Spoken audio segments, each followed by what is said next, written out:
Hello everyone, आज आपण बघणार आहोत lecture number 3 reactions and reactivity of halogenated hydrocarbons. तर त्याच्यामध्ये नेक्स्ट पॉईंट आहे, आपण लेक्चर नंबर 1 आणि 2 मध्ये बघितलं होतं अल्किल हॅलाइड्स. आता लेक्चर नंबर 3 मध्ये बघणार आहोत aryl halides. Aryl halides are the compound in which halogen substituents is directly attached to aromatic rings. तर अरिल हॅलाइड्स म्हणजे काय? तर अरिल हॅलाइड्स म्हणजे समजा एखादी ॲरोमॅटिक रिंग आहे, ॲरोमॅटिक रिंग आहे, ॲरोमॅटिक रिंग आहे, ही ॲरोमॅटिक रिंग आहे. The aromatic ring directly attached to halogen. X means halogen. directly attached to halogen substituent to aromatic ring means aryl halides. The general formula of aryl halide is general formula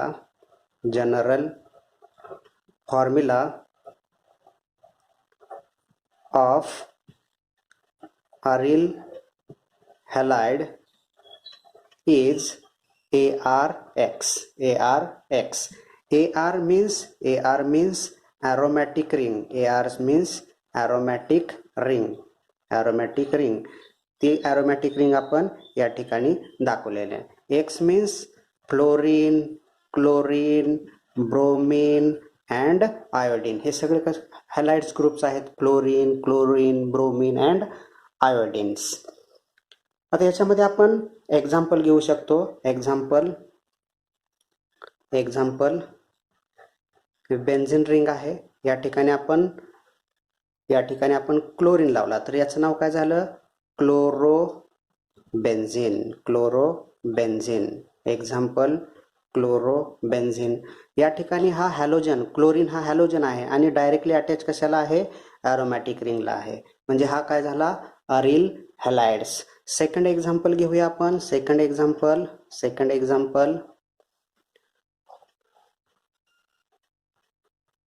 1-क्लोरो two nitrobenzene. तर याच्यामध्ये जर आपण numbering दिलं, 1-क्लोरो आहे, 1-क्लोरो या ठिकाणी 1 2 3 4 5 6. 1 पोझिशनला chloro आहे, 2 पोझिशनला नायट्रो आहे. म्हणजेच काय झालं? 1-क्लोरो 2-नायट्रोबेन्झिन. थर्ड एक्झाम्पल आपण घेऊया. Third example number 3. Example number 3 1-ब्रोमो नॅप्थिलीन. हे एक्झाम्पलमध्ये या ठिकाणी ही पोझिशन 1 आहे, 2 3 4 5 6 7 8 9 आणि 10 असं आपण त्याला नंबरिंग देऊ शकतो. म्हणजे 1 पोझिशनला काय? ब्रोमो आहे, म्हणजे 1-ब्रोमो नॅप्थिलीन. हे काय? त्याचे एक्झाम्पल्स आहेत. आता समजा आपण नेक्स्ट एक्झाम्पल घेऊया. नेक्स्ट एक्झाम्पल आहे CH2Cl. आता हे जे स्ट्रक्चर आहे, हे स्ट्रक्चर कशाचं आहे? बेन्झिल क्लोराइडचं स्ट्रक्चर आहे. In benzyl chloride is not aryl halides. Benzyl chloride हे ॲरोमॅटिक हॅलाइड नाही. कारण का तर हा जो क्लोरीन आहे, हा हॅलाइड आहे, is not directly attach to aromatic ring. ह्याची डायरेक्टली अटॅचमेंट ही ॲरोमॅटिक रिंगला नाही. मध्ये हा CH2 ग्रुप आहे, बरोबर. म्हणजे ह्या हॅलोजनची डायरेक्ट अटॅचमेंट ही ॲरोमॅटिक रिंगला नाही. या ॲरोमॅटिक रिंगला त्याची अटॅचमेंट नाही. त्यामुळे benzyl chloride is not aryl halides. Benzyl chloride हा ॲरोमॅटिक हॅलाइड्स नाही, आपण त्याला म्हणता येणार नाही. तर ॲरोमॅटिक हॅलाइडची डेफिनेशन काय? The halide substituent is directly attach to the aromatic rings. पण याच्यामध्ये हा क्लोरीन हा डायरेक्टली याच्यामध्ये बेन्झिन रिंगला अटॅच नाही, म्हणून हा बेन्झिल chloride is not aryl halides. म्हणजे तुमच्या लक्षात आलेलं असेल की अरिल हॅलाइडमध्ये कोणताही जो हॅलोजन सबस्टिट्यूएंट आहे तो कसा पाहिजे, डायरेक्टली कशाला पाहिजे, हा बेन्झिन रिंगला अटॅच पाहिजे, हा डायरेक्टली बेन्झिन रिंगला. याच्यामध्ये दिसतंय तुम्हाला हे ब्रोमीन आणि हे क्लोरीन कसे आहेत, डायरेक्टली बेन्झिन रिंगला अटॅच आहेत. त्यामुळे हे कसे आहेत, सगळे एक्झाम्पल्स अरिल हॅलाइडचे एक्झाम्पल्स आहेत. इन अरिल हॅलाइड्स, आता अरिल हॅलाइड्समध्ये in aryl halides undergo nucleophilic substitution reaction. याच्यामध्ये न्यूक्लियोफिलिक सबस्टिट्यूशन रिॲक्शन होते, nucleophilic aromatic nucleophilic substitution reaction. याच्यामध्ये ॲरोमॅटिक न्यूक्लियोफिलिक सबस्टिट्यूशन रिॲक्शन होते, but in under drastic condition, but in under drastic condition. Under drastic condition म्हणजे कोणत्या condition असतील, एकतर त्याचं temperature हे जास्त ठेवावं लागेल, किती 200 डिग्री सेल्सिअस, किंवा त्याचा प्रेशर पण आपल्याला जास्त ठेवावं लागेल 200 ॲटमॉस्फेरिक प्रेशर. जर अशा काय हे ज्या इंडस्ट्रियल ह्या ज्या जे इंडस्ट्रियल रिॲक्शन्स आहेत या, आणि इंडस्ट्रियल रिॲक्शनमध्ये टेम्परेचर हा, जर आपल्याला ॲरोमॅटिक न्यूक्लियोफिलिक सबस्टिट्यूशन रिॲक्शन करायचे असेल तर टेम्परेचर हे 200 डिग्री सेल्सिअस आणि प्रेशर हा 200 ॲटमॉस्फेरिक प्रेशर एवढा ठेवून द्यावा लागेल. किंवा जर आपल्याला अरिल हॅलाइडमध्ये न्यूक्लियोफिलिक सबस्टिट्यूशन रिॲक्शन करायचे असेल तर काही कंडिशन्स आहेत. समजा आपण हा अरिल हॅलाइड आहे, अरिल हॅलाइड या ठिकाणी X, अरिल हॅलाइड्स या ठिकाणी जर आपण हा इलेक्ट्रॉन विथड्रॉईंग ग्रुप जर कनेक्ट केला तर त्याच्यामध्ये जर आपण न्यूक्लियोफाईलचा यामध्ये अटॅक केला तर या ठिकाणी काय होईल, न्यूक्लियोफिलिक सबस्टिट्यूशन रिॲक्शन या ठिकाणी होईल, प्लस X मायनस. म्हणजेच या बेन्झिन रिंगमध्ये हा समजा हे बेन्झिन रिंग आहे, बेन्झिन रिंगमध्ये या ठिकाणी आपण हॅलोजन अटॅच केलेला आहे. हा प्रत्येक कार्बन या ठिकाणचा हा प्रत्येक कार्बन कसा आहे, sp2 कार्बन आहे. प्रत्येक कार्बन कसा आहे, sp2 कार्बन असल्यामुळे याच्यामध्ये sp2 कार्बनवर न्यूक्लियोफाईलचा अटॅक होत नाही. sp2 कार्बन कसा असतो, इलेक्ट्रॉन रिच कार्बन असतो, इलेक्ट्रॉन रिच असल्यामुळे याच्यामध्ये न्यूक्लियोफाईलचा अटॅक हा पॉसिबल नाही. जर आपण या ठिकाणी या पोझिशनला, समजा ही बेन्झिन रिंग आहे, या ठिकाणी जर आपण एखादा नायट्रो ग्रुप या ठिकाणी जर कनेक्ट केला, तर नायट्रो ग्रुप काय करतो, ही इलेक्ट्रॉन डेन्सिटी हा स्वतःकडे खेचून घेतो. इलेक्ट्रॉन डेन्सिटी बेन्झिन रिंगची कमी झाल्यामुळे या ठिकाणी इलेक्ट्रॉन डेफिशियंट कार्बन तयार होतील. त्यानंतर मग न्यूक्लियोफाईलचा बेन्झिन रिंगवर अटॅक होईल. म्हणजेच काय तर aryl halide nucleophilic substitution reaction, aryl हॅलाइडमध्ये न्यूक्लियोफिलिक सबस्टिट्यूशन रिॲक्शन होण्यासाठी काही कंडिशन आहेत. म्हणजे त्याचं टेम्परेचर तरी जास्त ठेवावं लागेल, किंवा त्यांच्यामध्ये आपल्याला इलेक्ट्रॉन विथड्रॉईंग तरी ग्रुप लावावं लागतील. ते इलेक्ट्रॉन विथड्रॉईंग काय करतील, तर बेन्झिन रिंगमधले सगळे इलेक्ट्रॉन स्वतःकडे खेचून घेतील आणि त्या बेन्झिन रिंगमधल्या कार्बन हे इलेक्ट्रॉन डेफिशियंट तयार करतील आणि त्यानंतर मग न्यूक्लियोफाईलचा अटॅक हा बेन्झिन मधल्या कार्बनवर होईल. Addition elimination mechanism follows aromatic nucleophilic substitution reaction takes place under strong nucleophile. याच्यामध्ये आपण ॲरोमॅटिक न्यूक्लियोफिलिक सबस्टिट्यूशनमध्ये काय वापरतो, स्ट्रॉंग न्यूक्लियोफाईल वापरतो. स्ट्रॉंग न्यूक्लियोफाईल कोणते आहेत, OR minus, OH minus and CN minus. हे सगळे कसे आहेत, स्ट्रॉंग न्यूक्लियोफाईल आहेत. आणि in presence of electron withdrawing group like nitro group.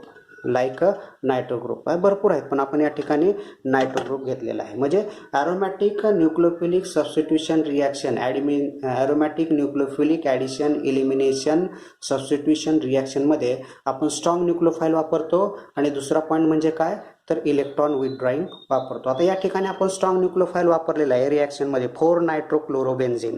4 नायट्रोक्लोरोबेन्झिन या ठिकाणी नंबरिंग दिलं 1 2 3 4 5 6 या ठिकाणी नंबरिंग दिलं तर 4 पोझिशनला नायट्रो आहे. म्हणजेच काय झालं 4 नायट्रोक्लोरोबेन्झिन रिॲक्ट विथ NaOCH3 म्हणजे OCH3 मायनस. म्हणजेच या ठिकाणचा काय आहे हा OCH3 R means CH3 OCH3 minus हा न्यूक्लियोफाईल आहे. हा न्यूक्लियोफाईल कसा आहे स्ट्रॉंग न्यूक्लियोफाईल आहे. हा स्ट्रॉंग न्यूक्लियोफाईल आहे. त्यानंतर आपल्याला काय मिळेल पॅरानायट्रो ॲनिसोल म्हणजे 1 2 3 4 5 6 म्हणजे 4 नायट्रो ॲनिसोल म्हणू शकतो किंवा या 4 पोझिशनला नायट्रो ग्रुप असेल तर पॅरानायट्रो ॲनिसोल आपण त्याला म्हणू शकतो. बरोबर. 2 पोझिशनला असेल तर आर्थो असेल, 3ला असेल तर मेटा असेल, 4ला असेल तर काय असेल पॅरानायट्रो ॲनिसोल्स. तर आपण याच्यामध्ये मेकॅनिझम बघूया. मेकॅनिझम फार महत्त्वाचं आहे. मेकॅनिझम समजा आपण हे जे स्ट्रक्चर आहे हे अशा पद्धतीनं लिहू शकतो. स्ट्रक्चर कसं लिहू शकतो आपण हे बघा, सगळ्यांना लक्ष द्या. स्ट्रक्चर या ठिकाणी हा क्लोरीन आहे बरोबर आणि या ठिकाणी हा नायट्रो ग्रुप आहे. नायट्रो ग्रुपला आपण कसं लिहू शकतो N double bond O minus. या ठिकाणी 4 बॉन्ड आहेत म्हणजे या ठिकाणी काय येईल पॉझिटिव्ह चार्ज येईल. आणि हा जो OCH3 मायनस आहे आणि सोबत काय त्याच्या Na प्लस आहे बरोबर, काउंटर आयन आहे हा. तर हा OCH3 मायनस हा स्ट्रॉंग न्यूक्लियोफाईल आहे. स्ट्रॉंग न्यूक्लियोफाईलचा जो अटॅक आहे हा जो हॅलोजन सबस्टिट्यूटेड कार्बन आहे त्या ठिकाणी होईल. का होईल कारण का शक्यतो हा अटॅक झाला नसता जर या ठिकाणी नायट्रो ग्रुप हा इलेक्ट्रॉन विथड्रॉईंग ग्रुप आहे. हा कसला ग्रुप आहे NO2 ग्रुप हा इलेक्ट्रॉन विथड्रॉईंग ग्रुप आहे. हा इलेक्ट्रॉन विथड्रॉईंग ग्रुप काय करतो इलेक्ट्रॉन डेन्सिटी हा स्वतःकडे ओढून घेतो. त्यामुळे या ठिकाणी इलेक्ट्रॉन डेफिशियंट कार्बन तयार होतील. बघा आता कसे कार्बन तयार इलेक्ट्रॉन डेफिशियंट कार्बन कसं तयार होतो बघा. या ठिकाणी याचा अटॅक झाला, या ठिकाणी हा डबल बॉन्ड फॉर्मेशन झाला, इथला बॉन्ड या ठिकाणी शिफ्ट झाला आणि हा बॉन्ड या ठिकाणी निगेटिव्ह चार्ज तयार करेल. म्हणजेच थोडक्यात स्ट्रक्चर कसं येईल बघा. आपलं स्ट्रक्चर कसं येईल या ठिकाणी या ठिकाणी हा Cl, या ठिकाणी हा OCH3, या ठिकाणी डबल बॉन्ड, या ठिकाणी N, या ठिकाणी O मायनस आणि या ठिकाणी हा O मायनस बरोबर. परत याच्यावर पॉझिटिव्ह चार्ज आला. आता या स्ट्रक्चरमध्ये इलेक्ट्रॉन डेन्सिटी कमी. या ठिकाणी 3 बॉन्ड होते, या ठिकाणी 2 बॉन्ड तयार झाले बरोबर. या ठिकाणी 2 म्हणजे 6 इलेक्ट्रॉन होते, या ठिकाणी 4 इलेक्ट्रॉन बरोबर. 2 डबल बॉन्ड आहेत, या ठिकाणी 3 म्हणजे या बेन्झिन रिंगची इलेक्ट्रॉन डेन्सिटी कमी झाली. त्यामुळे इथला जो कार्बन आहे हा इलेक्ट्रॉन डेफिशियंट झाला. त्यामुळं हा स्ट्रॉंग न्यूक्लियोफाईलचा अटॅक हा या कार्बनवर झाला. आता हा कार्बन कसा आहे sp3 कार्बन आहे. याच्यावर मात्र काय झाला तो अटॅक न्यूक्लियोफाईलचा इझिली होऊ शकतो. आता ही जी स्टेप आहे ही स्टेप काय आहे ॲडिशन. ही स्टेप कसली आहे ॲडिशन. या ठिकाणी दिलेलं आहे आपलं ॲडिशन बरोबर. आणि ॲडिशन स्टेप कशी असते एकदम स्लो स्टेप असते आणि ती कशी असते रेट डिटरमायनिंग स्टेप असते. आता नेक्स्ट स्टेपमध्ये बघा काय होईल. नेक्स्ट स्टेपमध्ये इलिमिनेशन होईल. नेक्स्ट स्टेपमध्ये काय होते इलिमिनेशन स्टेप ही कशी असते फास्ट असते. इलिमिनेशन का कोणाचं होईल जो काय हॅलोजन आहे म्हणजे क्लोरीन हा हॅलोजन आहे त्याचं इलिमिनेशन होईल.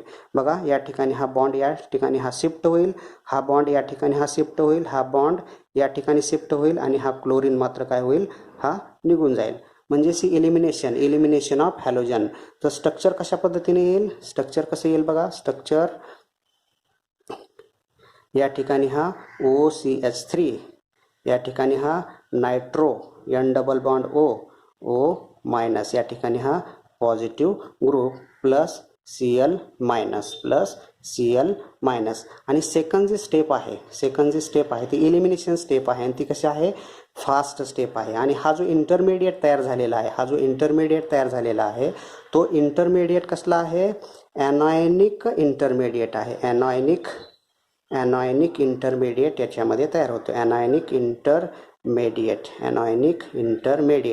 म्हणजे त्याला काय म्हणतो आपण, सायक्लोहेक्झॅडायनिल सायक्लोहेक्झॅडायनिल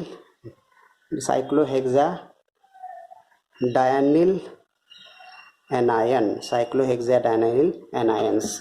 म्हणजे जर स्ट्रॉंग न्यूक्लिओफाईल असेल आणि स्ट्रॉंग न्यूक्लिओफाईल असेल हा आणि इलेक्ट्रॉन विथड्रॉईंग ग्रुप असेल तर ॲरोमॅटिक न्यूक्लिओफिलिक सबस्टिट्यूशन रिॲक्शन ही पॉसिबल आहे. आणि याच्यामध्ये आपण पहिली रिॲक्शन बघितली, ॲडिशन इलिमिनेशन रिॲक्शन मेकॅनिझम, बरोबर, ही आपण याच्यामध्ये पाहिलेले आहे. तर आपण आरिल हॅलाइड जो आरिल हॅलाइड आहे याच्यामध्ये जे हॅलोजन्स आहेत, हॅलोजन म्हणजे कोणते, क्लोरीन, ब्रोमीन आणि आयोडीन. तर यांची जी रिॲक्टिव्हिटी आहे, टुवर्ड्स न्यूक्लिओफिलिक सबस्टिट्यूशन रिॲक्शन म्हणजे aromatic nucleophilic substitution reaction, chlorine is more reactive than chlorine is more reactive than bromine and bromine is more reactive than iodine. तर addition elimination मेकॅनिझममध्ये आपण potential energy diagram दाखवू. Potential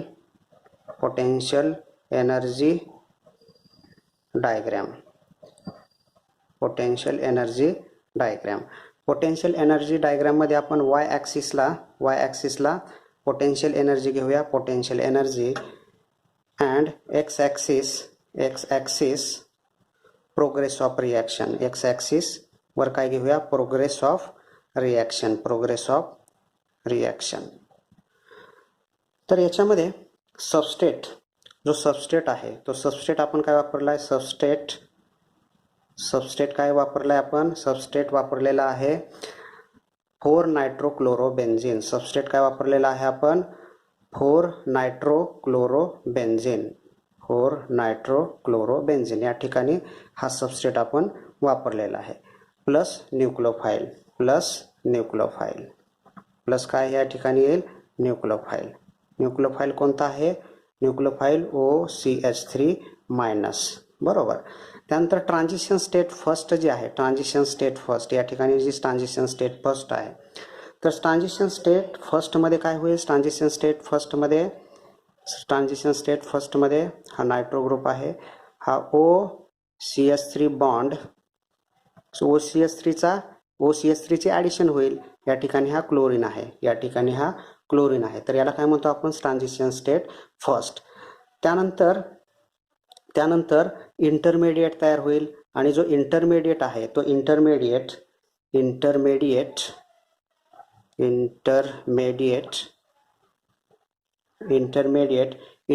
कसा तयार होईल, intermediate minus या ठिकाणी असेल आणि मायनस साईन हा सगळ्या रिंगवर असेल. या ठिकाणी हा न्यूक्लिओफाईल असेल, न्यूक्लिओफाईल OCH3 आहे.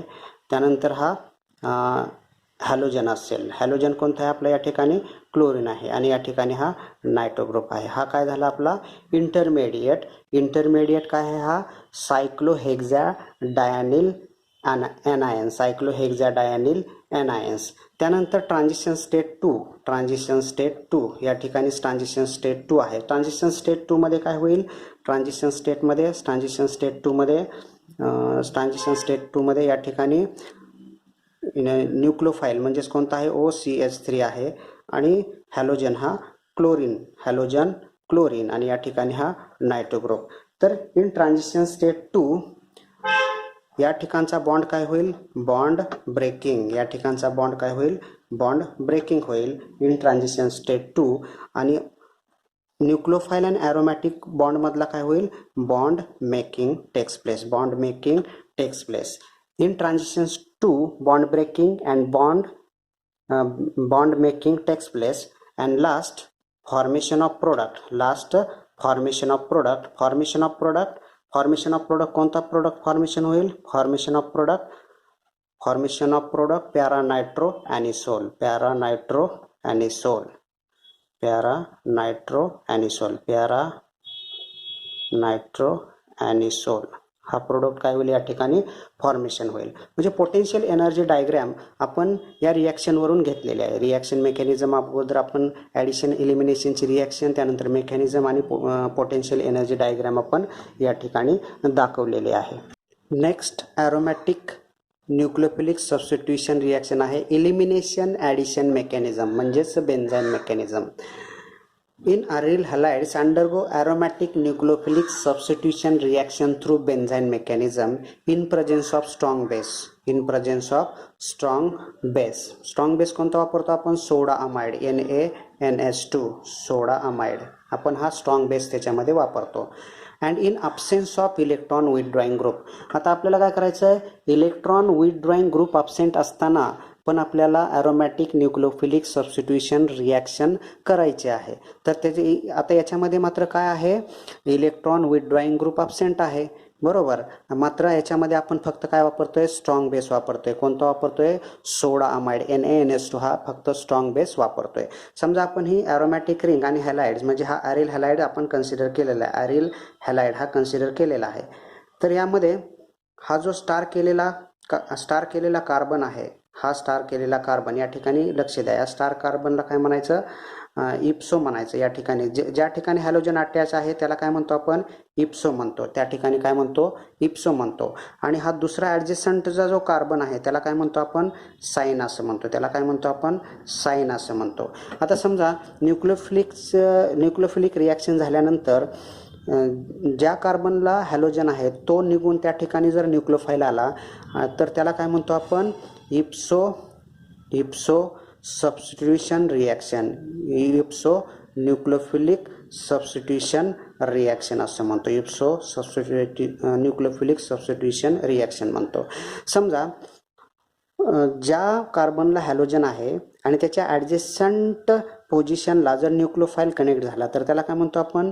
साइन सबस्टिट्यूशन म्हणतो. त्याला काय म्हणतो आपण? साइन सबस्टिट्यूशन असं म्हणतो. साइन सबस्टिट्यूशन असं म्हणतो. स्टार केलेला जो आहे तो कोणता आहे? हॅलोजन दाखवतो. हॅलोजन बिअरिंग कार्बन आहे, हॅलोजन बिअरिंग कार्बन आहे. आणि ॲडजस्टंटवाला जो आहे तो साइन आहे आणि जो बिअरिंग आहे तो हॅलोजन बिअरिंग कार्बन आहे तो इप्सो आहे. आणि ॲडजस्टंटवाला काय आहे?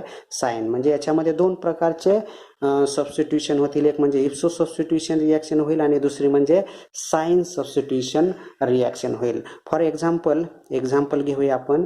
Example two methoxy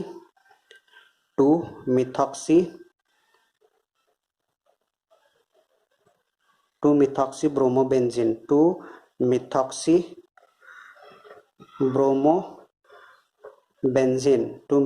bromobenzene react with soda amide KNH2 or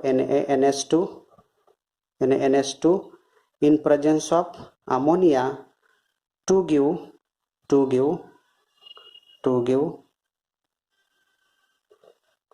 2-methoxyaniline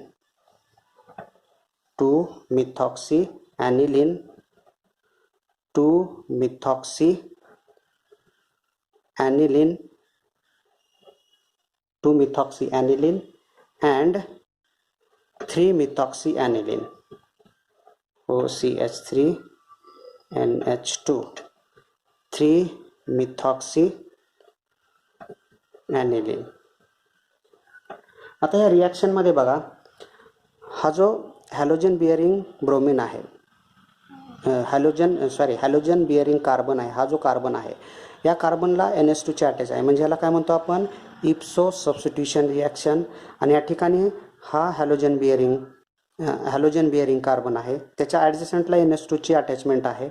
म्हणजेच याला काय म्हणतो आपण? साइन सबस्टिट्यूशन असं म्हणतो. त्याला काय म्हणतो आपण? साइन सबस्टिट्यूशन असं म्हणत असतो. या रिॲक्शनमध्ये आता आपण मेकॅनिझम बघूया. मेकॅनिझम तर हा 2-मिथॉक्सी ब्रोमोबेन्झीन याला आपण असं लिहू शकतो.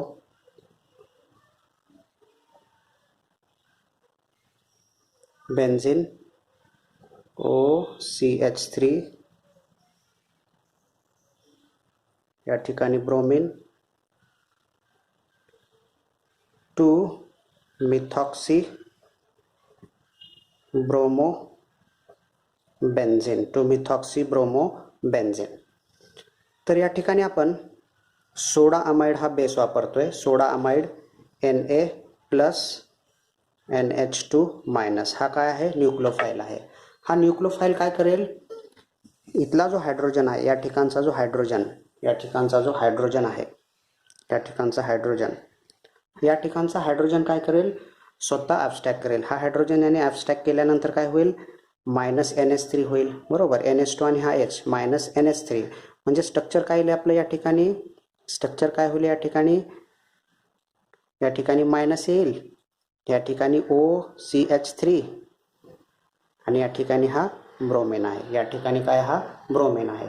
ब्रोमीन त्यानंतर हा निगेटिव्हली चार्ज या ठिकाणी ट्रिपल बॉन्ड फॉर्मेशन करेल आणि हा ब्रोमीन काय होईल, निघून जाईल. म्हणजेच काय झालं, या ठिकाणी इलिमिनेशन झालं. या ठिकाणी काय झालं, इलिमिनेशन, इलिमिनेशन. या ठिकाणी बघा इलिमिनेशन. बरोबर, इलिमिनेशन झाल्यानंतर काय होणार, या ठिकाणी स्ट्रक्चर कशा पद्धतीनं येईल, ट्रिपल बॉन्ड, या ठिकाणी काय असणार, OCH3, OCH3. यालाच काय म्हणतो आपण, ट्रिपल बॉन्ड आहे त्यालाच काय म्हणतो आपण, बेन्झाईन असं म्हणतो. बेन्झाईन. बेन्झाईन काय, याच्यामध्ये हा इंटरमेडिएट आहे. बेन्झाईन काय, याच्यामध्ये हा इंटरमेडिएट आहे. आता त्यानंतर सेकंड स्टेप आहे, सेकंड स्टेप आहे ती कशाची आहे, ॲडिशनची आहे. ती सेकंड स्टेप कशाची आहे, ॲडिशनची आहे. तर ॲडिशन कोणाची होणार, जो NH2 मायनस न्यूक्लियोफाइल आहे. NH2 मायनस हा न्यूक्लियोफाइल आहे. NH2 मायनसचा अटॅक एकतर, NH2 मायनसचा अटॅक हा एकतर या साईडनं होऊ शकतो, बरोबर, आणि दुसरा NH2 मायनसचा अटॅक हा या साईडनं होऊ शकतो. बरोबर, असा दोन प्रकारे NH2 मायनसचा अटॅक या ठिकाणी होऊ शकतो. जर NH2 मायनसचा अटॅक या साईडनं झाला तर प्रोडक्ट काय मिळेल आपल्याला, प्रोडक्ट आपल्याला काय मिळेल, आपल्याला प्रोडक्ट, आपण प्रोडक्ट दाखवू शकतो. प्रोडक्ट काय मिळेल बघा, या ठिकाणी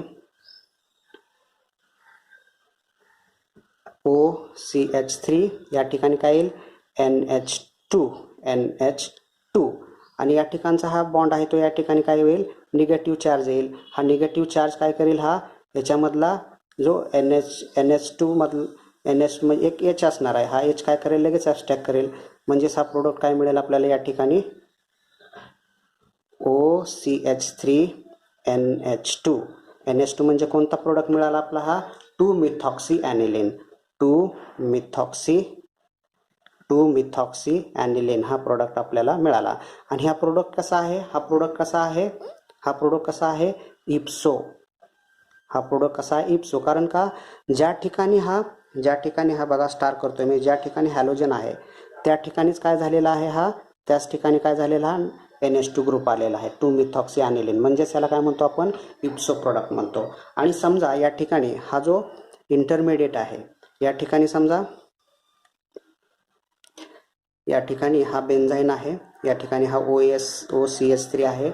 समजा NH2चा अटॅक हा या पोझिशनला झाला, NH2 या ठिकाणी हा निगेटिव्ह चार्ज आला, तर हा काय करेल, लगेच हायड्रोजन ॲब्स्ट्रॅक्ट करेल. बरोबर, आणि फॉर्मेशन काय होईल, फॉर्मेशन OCH3 आणि या ठिकाणी काय येईल, NH2. आता जो हॅलोजन बिअरिंग कार्बन आहे तो या ठिकाणी आहे, हॅलोजन बिअरिंग कार्बन या ठिकाणी. हा प्रोडक्ट कोणता असेल आपला, साइन प्रोडक्ट असेल. हा प्रोडक्ट कोणता असेल, साइन प्रोडक्ट. म्हणजेच 3 methoxy aniline. Means in absence of electron withdrawing group and in presence of strong base,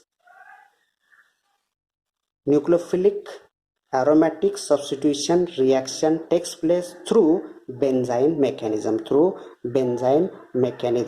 intermediate.